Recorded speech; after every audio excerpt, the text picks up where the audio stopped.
리더스 다이제스트의 특집 기사로 희망의 마라톤을 다룬 적이 있었습니다. 이 기사의 주인공은 테리 폭스라고는 분인데 카나다 청년이었습니다. 그가 이렇게 유명해진 이유는 18세에 암으로 오른쪽 다리를 절단하게 되었습니다. 그럼에도 불구하고 그는 오른쪽 다리에 의족을 하고 캐나다의 그 넓은 땅 대륙을 마라톤으로 횡단하였습니다. 무려 143일 동안 5,084km를 뛰어서 갔습니다. 그가 마라톤을 한 목적은 의족을 한 장애자도 무슨 일이든지 할 수 있다, 그 무한한 가능성을 모든 사람에게 보여주고 싶었습니다. 그리고 또 하나의 목적은 나와 같이 암으로 고통받는 사람들을 어떤 길로든지 도와주고 싶었습니다. 그 결과 이렇게 마라톤을 하는 동안에 온 세계에서 많은 사람들이 감동을 하고 또 그래서 그 사람을 지지하고 성원을 했습니다. 그래서 2,340만 불 모금하게 되었고 기네스북의 최고 기금 모금자로 기록될 만큼 그렇게 훌륭한 일을 해내었고 이 돈을 암 연구센터에 기증했습니다. 그는 사실 불행했습니다. 어쩌면 좌절할 수밖에 없는 그런 사람이었으나 그가 불행을 딛고 일어서서 이것을 새로운 기회를 삼았습니다. 좌절 없이 새로운 역사에 도전하는 그런 생을 살아서 많은 사람에게 감동을 주고 있었습니다. 테리 폭스처럼 누구나 엄청난 일들을 통해 그래서 많은 사람들에게 감동을 시킬 수 있는 것은 아닙니다. 우리 모두가 일상의 삶을 살면서도 작은 일 속에서도 누군가에게, 내 곁에 또 내 주변에 있는 사람들에게 감동을 줄 수가 있다는 것입니다. 지난주 에티오피아에서 사역하는 박수일, 박정순자 선교사님 네 분께서 저희 교회 오후 예배에 참석하셔서 저희가 이분들을 통해서 에티오피아에 건축을 한 건축 보고와 그들이 25년 동안 이디오피아에서 사역한 사역의 보고 일부를 해주셨습니다. 그리고 이디오피아에 건축한 교회의 성도들이 저희 성안교회에 고맙고 감사하다고 해서 감사패를 보내오셔서 그걸 전달했습니다. 제가 이 감사패가 있다고 해서 생각해 보니까 우리만 넙죽 받는 것이 보기가 조금 그래서 이분들이 그곳에서 수고도 하셨고 애써서 꽃다발을 준비해서 드려야겠다 생각하고 준비시켜서 그날 기념패를 받고 감사패를 받고 꽃다발을 드렸습니다.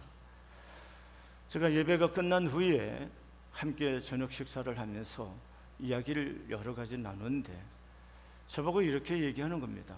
어떻게 꽃다발을 줄 생각을 했냐 하는 거예요. 너무나 감동을 먹었다는 거예요. 25년 동안 이 방글라데시에서 3년, 28년 동안 선교하는데 이렇게 감동 먹기는 처음이라는 거죠. 그리고 저희가 예배 시간에 마음속에 감동이 오는 사람들은 작은 물질이라도 함께 나누자고 해서 근데 많은 분들이 참여해서 그렇게 큰 금액은 아니었지만 이렇게 선교사님을 섬겨드릴 수 있게 되었습니다. 근데 이분들이 28년 동안 처음으로 겪는 감동이었고 행복함이었다고 고백하고 있습니다. 그러면서 이제 나이가 들으신 분들이지만 다시 선교지에서 불붙는 마음이 일어나게 되어서 너무 고맙다는 이야기를 전해왔습니다. 우리의 작은 섬김이 이렇게 감동을 주고 자신들의 사역에 더 불붙게 하였다는 것입니다. 여러분, 우리는 굉장한 일을 통해서만이 감동을 주는 건 아닙니다.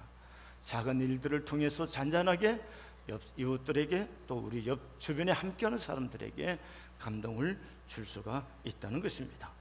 오늘 본문은 로마 백부장이 자신의 하인의 중풍으로 몹시 괴로워하는 것을 보고 예수님께 나아가서 간구를 합니다.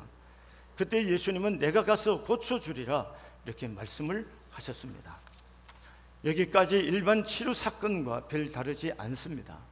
그런데 8장 8절에 백부장이 대답하여 이르되 주여 내 집에 들어오심을 나는 감당하지 못하겠사오니 다만 말씀으로만 하옵소서. 그러면 내 하인이 낫겠사옵나이다. 이 말씀을 들은 예수님이 너무 감동이 되셔서 이렇게 10절에 말합니다. 예수께서 들으시고 놀랍게 여겨 따르는 자들에게 이르시되 내가 진실로 너희에게 이르노니 이스라엘 중 아무에게서도 이만한 믿음을 보지 못하였노라. 이렇게 예수님이 고백합니다.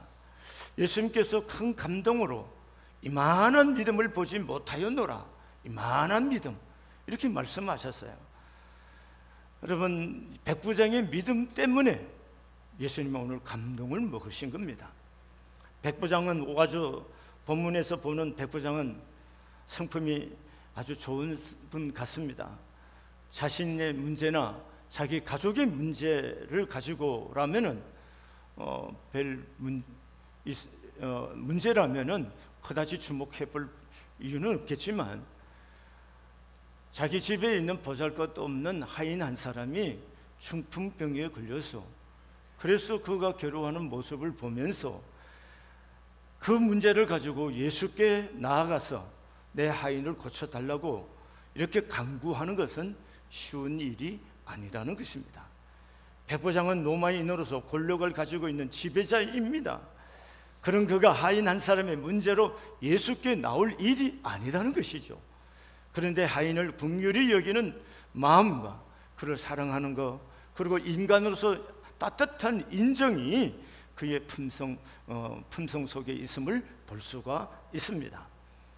예수님께 나와 말하고 있는 백부장의 태도나 그분의 생각을 보면은 그가 얼마나 겸손한 사람인가를 볼 수가 있습니다. 이러한 그의 품성, 사랑하는 마음, 또 약한 자, 고통받는 하인의 문제를 갖고 아파하고 함께 고난의 짐을 지고자 하는 그런 그의 품성, 이런 것 때문에 오늘 예수님께 나와서 간구하게 되는 거죠. 여러분, 이런 심성이 없었다면 어떻게 예수께 나와서 하인의 문제를 갖고 간구하겠습니까? 그러나 보잘것없는 하인 한 사람도 긍휼히 여기고 그의 문제를 내 문제처럼 여겨서 예수께 나오는 이것은 정말 위대하고 좋은 품성이 아닐 수가 없습니다. 그런데 이런 품성만으로 오늘 예수님께 나왔다면 오늘 8장 7절에서 하신 말씀처럼 이르시되 내가 가서 고쳐주리라, 이걸로서 끝났을 겁니다. 그런데 예수님께서 이만한 믿음을 보지 못했다 하실 때 예수님께서 감동하신 것은 품성 때문만이 아니고 그의 믿음 때문인 것을 밝히고 있습니다. 이만한 믿음을 보지 못했다, 이 얘기인 겁니다. 여러분, 복음서에는 따라 내 믿음대로 될지어다, 여자여 내 믿음이 커도다, 내 소원대로 되리라, 이렇게 사람들이 예수님께 나와서 믿음으로 나올 때 예수님은 그들의 믿음을 보시고 칭찬을 하시고 그들의 문제를 해결해 주는 것을 볼 수가 있습니다. 그런데 오늘 백부장의 믿음은, 오늘 백부장도 예수께 나와서 주님이 이만한 믿음을 보지 못했노라 그렇게 말씀하시고 내 믿음대로 될지다, 그래서 그 시로 하인이 나았다, 이런 은혜를 입게 되는 것을 볼 수가 있습니다. 여러분, 오늘 예수님이 어째서 이스라엘 사람들 중에서 이만한 믿음을 보지 못하노라, 그러나 내 믿음대로 될지라 하셨는가 하는 겁니다. 본문에서 예수님께서 이스라엘 사람들을 향해 하신 말씀이 11절에 나옵니다. 너희에게 이르노니 동서로부터 많은 사람이 이르러 아브라함과 이삭과 야곱과 함께 천국에 앉으려니와 그 나라 본 자손들은 바깥 어두운 데 쫓겨나 거기서 울며 이를 갈게 되리라, 이렇게 말씀합니다. 오늘 이 말씀 속에서 우리가 볼 수 있는 것은 이스라엘 사람들이 예수께 대해서 가지고 있는 태도입니다. 그들의 불신앙의 태도를 볼 수 있다는 것입니다. 그 나라 본 자손들은 바깥 어두운 데 쫓겨나 거기서 울며 이를 갈게 되리라. 왜 이렇게 예수님께서 말씀하시는 걸까요? 그들은 유대인들은 예수님을 못마땅히 여기며 잡아 죽일 기회를 항상 노리고 있었던 사람들입니다. 그러면 왜 유대인들은 예수님을 이렇게 모질게 그리고 계속해서 진료에게 예수님을 죽이려고 하는 걸까요? 그 이유가 도대체 뭘까요? 그것은 예수님이 나는 하나님의 아들이라고 그러고 내가 하나님과 동등되다 이렇게 말씀하신 것들에 대해서 이분들이 격분하고 있었던, 어찌 네가 하나님과 동등되다 할 수 있느냐? 네가 요셉의 아들, 그리고 네 어머니가 누구고 네 형제들이 누군데 감히 네가 뭔데 네가 예수님의 하나님의 아들이라고 할 수 있느냐? 이렇게 받아들였던 겁니다. 그래서 이 예수님에 대해서 신성 모독죄, 불경죄로서 이 예수님에 대해서 견딜 수 없는 모욕감을 느끼고 그를 정오하고 그를 잡아 죽이고죠, 이 사람들이 모진 마음을 갖고 있게 되었다는 것입니다. 여러분, 이 부분을 우리가 깊이 생각해야 됩니다. 여러분, 예수님은 이 땅에 오셔서 제자들과 함께 가실 때에 바다에 풍랑이 일어났을 때 바람아 멈추라, 바람을 잔잔하게 하시고 바다를 향해서 잠잠하라고 자연을 향해서 예수님이 명령하셔서 그 명령하신 말씀대로 바다가 잔잔하고 바람이 그쳤습니다. 자연을 지배하신 예수님이 모습을 보여주셨습니다. 또 귀신 들린 자에게 내가 네게 명하노니 너 그 사람에서 나오라, 귀신에게 명령해서 귀신을 쫓아냅니다. 다시 말하면 영적 세계에도 주님의 권세가 그 안에 먹힌다는 거죠. 그런가 하면은 사람들이 갖고 있는 질병의 문제, 5만 가지 인생의 잡다한 인생의 모든 문제를 가지고 예수께 왔을 때 예수님은 질병을 고쳐주셨고 그들에게 빵의 문제를 해결해 주셨고 그들의 삶 속에 구체적으로 삶의 문제를 해결해 주셨습니다. 그래서 사람들이 예수님을 잡아서 왕으로 삼고자 하는 그런 분위기도 있었던 겁니다. 그러면 예수님이 바람을 잔잔케 하고 빵을 먹이게 하고 또 귀신을 쫓아내고 하는 것들이 다 이 땅에서 왕이 되기 위한 요술을 부린 겁니까? 그런 얘기한 거 아니에요. 예수님이 그렇게 하신 그 모든 기적의 내면의 동기는 뭐냐? 예수님이 하나님의 아들이라는 사실을 증거하기 위해서, 그래서 사람들로 하여금 그것을 보고 예수가 하나님의 아들이시다는 사실을 믿게 하기 위해서 예수님은 그 많은 표적을 행하였다고 성경은 말하고 있는 것입니다. 그러므로 예수님의 기쁨이 도대체 어디에 있는지, 예수님의 감동하심이 도대체 어디에 있는지 우리는 아셔야 된다는 겁니다. 예수님께서 사역 중반쯤 지나갔을 때 제자들을 데리고 가이사 빌립보 지역으로 예수님이 제자들을 데리고 가셨습니다. 그 가이사 빌립보 지역에 갔을 때 예수님께서 제자들에게 이런 질문을 합니다. 사람들이 나를 누구라고 하더냐? 그러니까 대답하기를 어떤 사람은 엘리야라고 그러고 어떤 사람은 세례 요한이라고 그럽니다. 그리고 어떤 사람은 선지자 중에 한 사람이라고 그럽니다. 그렇게 대답을 했습니다.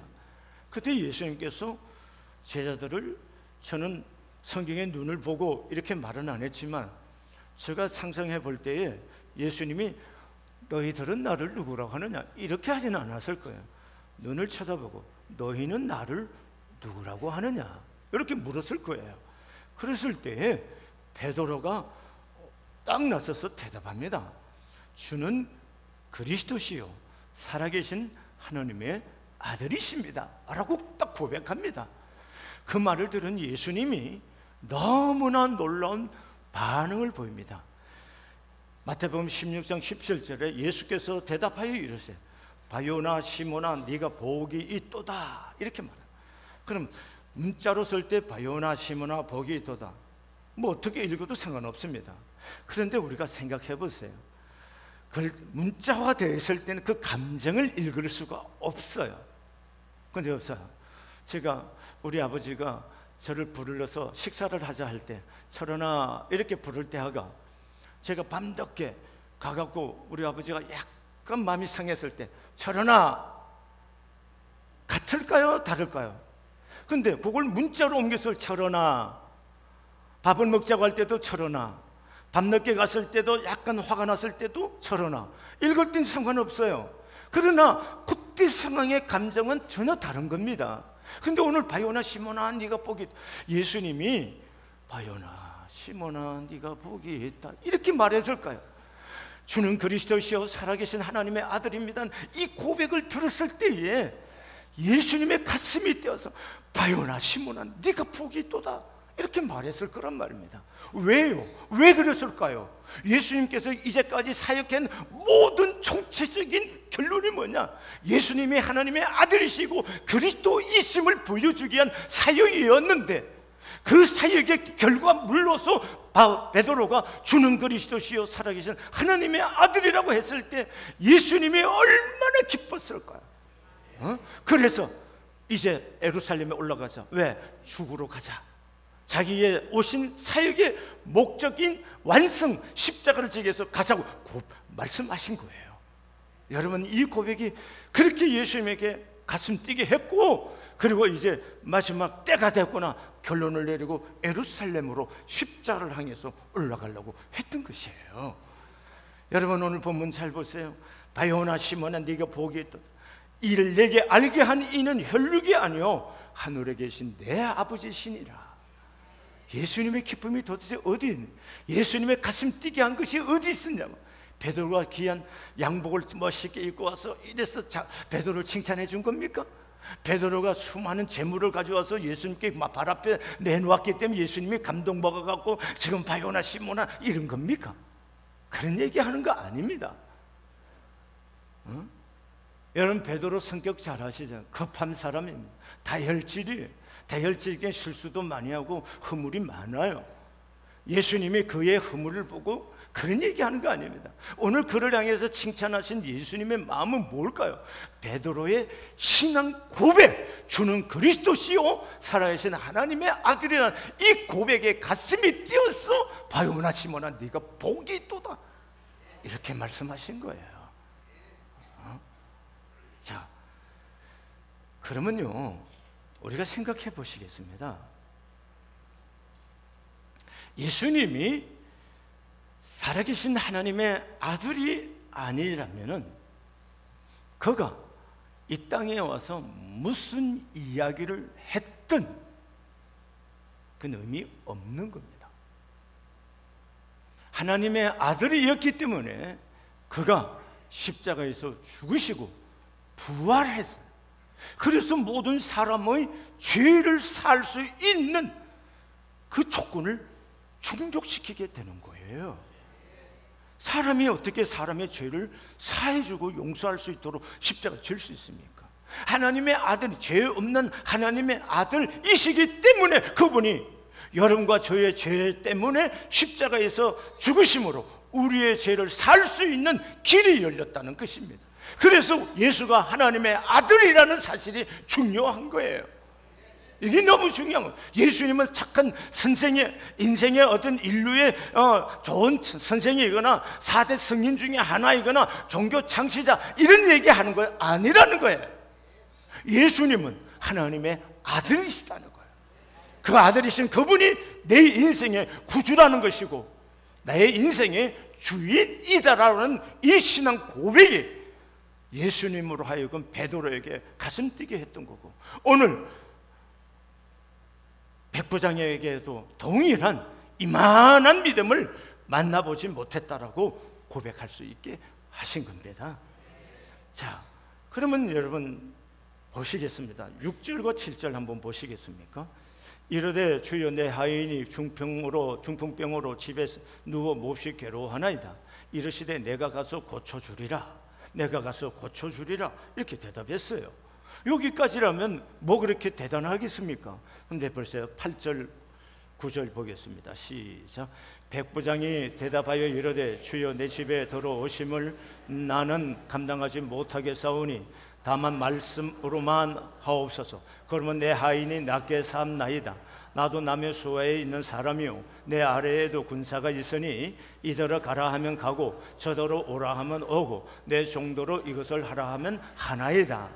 자, 이 말이 너무나 놀랍습니다. 아주 오묘하다는 말씀이에요. 오늘 8절에 주여 내 집에 들어오심을 나는 감당하지 못하겠사오니 라고 하면 주여 내 집에 들어오심을 나는 감당할 수가 없습니다.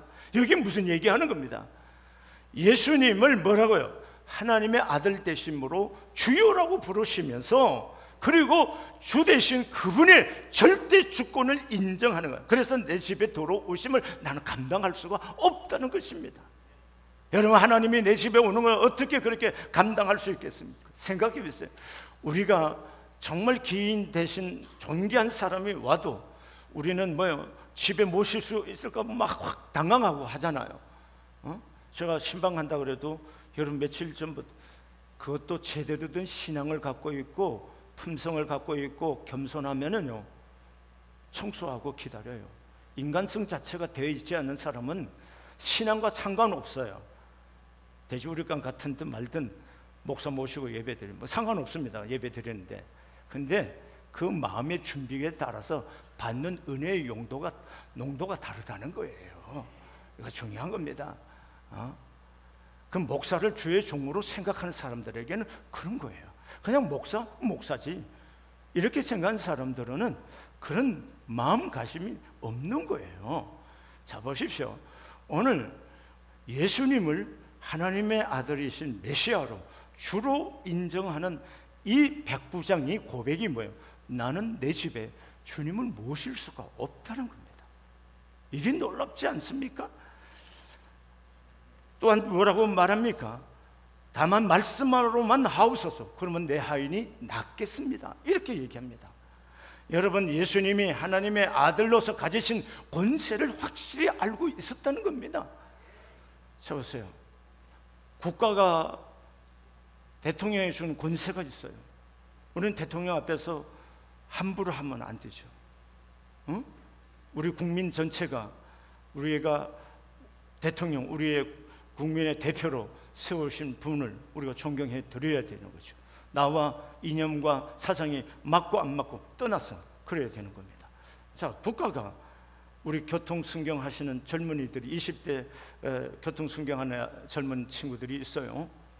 그 친구들에게 국가가 권세를 주셨습니다. 무슨 권세를 주셨어요?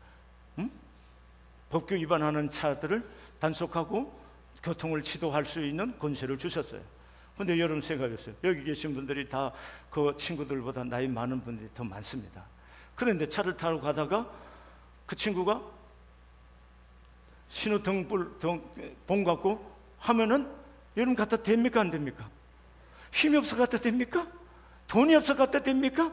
그런 거 아니에요. 국가가 그 친구에게 뭐예요? 주신 권세예요. 그래서 우리는 안내봉 갖고 차를 이쪽 대라 그러면 대야 되고, 수도파라 그러면 딱 수도파라 그러면 서는 거예요. 무슨 말씀이 이해됩니까? 여러분, 그런데 모범 운전수 아저씨 되는 할아버지들이 와서 안내를 할 때 요즘에 TV 보니까 지나가면 욕하는 사람도 많고 말을 안 듣는다 그래요. 그럼 왜 그럴까요? 젊은 친구보다도 할아버지도 그런 분인데 이분을 말을 안 들어요. 이분에게는 국가가 부여한 뭐가 없는 거예요. 뭐가 없어요? 권세가 없어요. 그럼 이 젊은이에게는 뭐가 있어요? 권세가 있어요. 말 안 들으면 뭡니까? 안 돼요. 여러분, 오늘 이 얘기입니다. 권세를 인정하고 하나님의 아들의 권세를, 그러니까 우리 집에 들어온 거 감당치도 못할 뿐만 아니라 그냥 이 자리에서 말씀만 해도 그 말이 그대로 된다라고 고백하고 있는 거예요. 이 본문을 그렇게 보면은 여러분, 왜 예수님이 이 백부장의 믿음을 때문에 감동을 먹는지 이해되시죠? 그러니까 주는 그리스도의 살아계신 하나님의 아들이라고 직설적으로 신앙을 고백한 장면은 없지만 이 사람이 표현한 말 속에 전부 다 그 안에 다 들어있다는 거예요. 예수님이 주님이시다는 거, 모든 주권자라는 거, 그리고 그분이 권세를 갖고 계신 분이라는 거. 그러니까 나와서 뭐예요? 말씀만 하옵소서, 그러면 그 말씀대로 내 하인이 낫겠다라고 고백할 수 있었던 겁니다. 이게 중요한 겁니다. 여러분, 우리가 여기 계신 여러분과 저는 태어나면서부터 이미 어머니 태중에 잉태되는 순간부터 우리 안에는 죄의 DNA가 있는 거예요. 내가 죄를 지었기 때문에 죄인이 되는 게 아니고 죄인으로 잉태되었고 죄인으로 태어났기 때문에 죄인이에요. 그러므로 우리에겐 죄성이 가득한 겁니다. 죄인된 우리는 항상 그 죄인됨을 볼 수 있는 것이 뭐냐, 항상 우리는 여기 계신 여러분과 저 누구든지 다 자기 중심적인 사고와 태도를 가지고 살고 있다는 겁니다. 여러분, 우리가 타인을 감동을 주려면은 여러분 내 중심적인 생각과 태도는 감동이 줄 수가 없습니다. 이게 아주 중요한 겁니다. 여러분, 언제나 타인이 향한 것들을 바라보면서 그 사람을 인정하고 그 사람을 받아들고 그 사람 한 일들에 대해서 칭찬할 때 그 사람에게 감동이 되는 거예요. 꽃 한 다발이 중요하지 않아요. 왜 한 꽃다발을 받으면서 그렇게 감동을 먹냐 하면 자신들을 선교사로, 자신들이 수고에 대해서 인정해 주는 듯 그 상징으로 그 꽃을 받았기 때문에 마음에 감동이 있었던 거예요. 그 마음을 헤아리는 그 마음을 읽었기 때문에 감동이 됐던 겁니다. 제가 어떤 선교사 보면 항상, 목사님, 제가 항상 성안교회에서 기도합니다 그래요. 그 말이 틀린 말은 아니죠. 맞죠? 근데 물어보겠어요. 우리가 더 많이 기도할 거예요? 그 친구가 우리를 위해서 기도를 더 많이 할까요? 솔직히 얘기해 보세요. 우리 교회 공동체가 매일 더 많이 기도하잖아요. 그럼 그 말이 나한테 감동이 되겠습니까? 안 되죠. 속으로부터 무슨 생각해요? 얘를 빨리 안 만났으면 좋겠다는 생각밖에 안 들어요. 여러분 생각해보세요. 목사님, 늘 성강교회가 기도해 주셔서 제가 사역지에서 이렇게 일할 수 있어서 너무 고마워요.